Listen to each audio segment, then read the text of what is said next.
प्रधानमंत्री विदेश जाते हैं तो बुद्ध की बात करते हैं, यहाँ आकर राम मंदिर की बात करते हैं।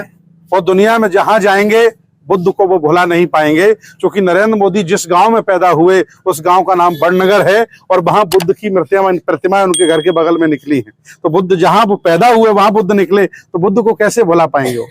क्या लगता है बाबा साहब के लिखे संविधान के तरीके सरकार काम कर रही है? नहीं कर रही। कोई सरकार, जितनी भी सरकारें अब तक बनी, सबने संविधान के खिलाफ कार्य किया है, सबने संविधान में संशोधन कराए हैं। कोई सरकार हिम्मत नहीं जुटा पाई कि संविधान को ईमानदारी से लागू कर देती, तो आज ये मेरा भारत अमेरिका के बराबर खड़ा हो जाता। यात्रा निकाले, इससे जनता पर क्या प्रभाव जा रहा है? जनता पर बहुत प्रभाव है। बहुत सारे लोग जिनको पता ही नहीं था कि सरकार अंधेरे में, चुपके में, धोखा दे करके संविधान को बदल रही है, लोगों को पता चल रहा है। लोग संविधान खरीद रहे हैं, पढ़ रहे हैं और वो अपने संविधान की रक्षा के लिए कमर कस रहे हैं। राजनीतिक बिंदु से देखा जाए तो हमें इस समय संविधान बचाव में किस पार्टी का समर्थन करना चाहिए? देखिए, जितनी भी राजनीतिक पार्टियां हैं वो सब संविधान के दायरे में बनती हैं और संविधान उन्हें इजाजत देता है। वो संविधान की शपथ लेती हैं कि देश को बेहतर चलाने के लिए, सबका विकास करने के लिए उनको काम करना चाहिए। लेकिन राजनीतिक पार्टियां सत्ता प्राप्त करके वो कह सकते हैं कि सामंतवादी बन जाती हैं, एक बिरादरी को, एक समाज को या फिर एक विचारधारा को महत्व देती हैं। ये लोकतंत्र के खिलाफ है।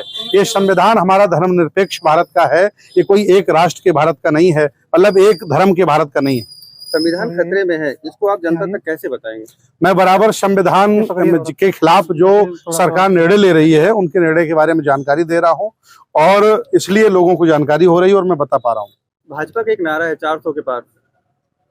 देखिए, चुनाव से पहले किसी भी पार्टी का और किसी भी चैनल का घोषणा करना संविधान के खिलाफ है और ये भड़काने वाला मुद्दा है। मैं कहूंगा कि वो पहले चुनाव लड़ें, ईमानदारी से लड़ें, जो उन्हें जनता वोट दे उस पर वो शासन करें, लेकिन पहले से लोगों को मूर्ख बनाना, मीडिया को मैनेज करके अफवाह फैलाना, इसके मैं खिलाफ हूँ।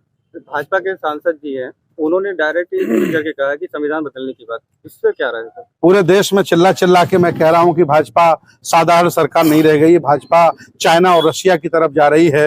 अगर इनको फिर मौका मिला तो जिस तरह चाइना में चुनाव नहीं होता है, रशिया में चुनाव नहीं होता है, बीजेपी ऐसा कदम उठाकर परमानेंट चुनाव बंद करा के तानाशाह लागू कर सकती है।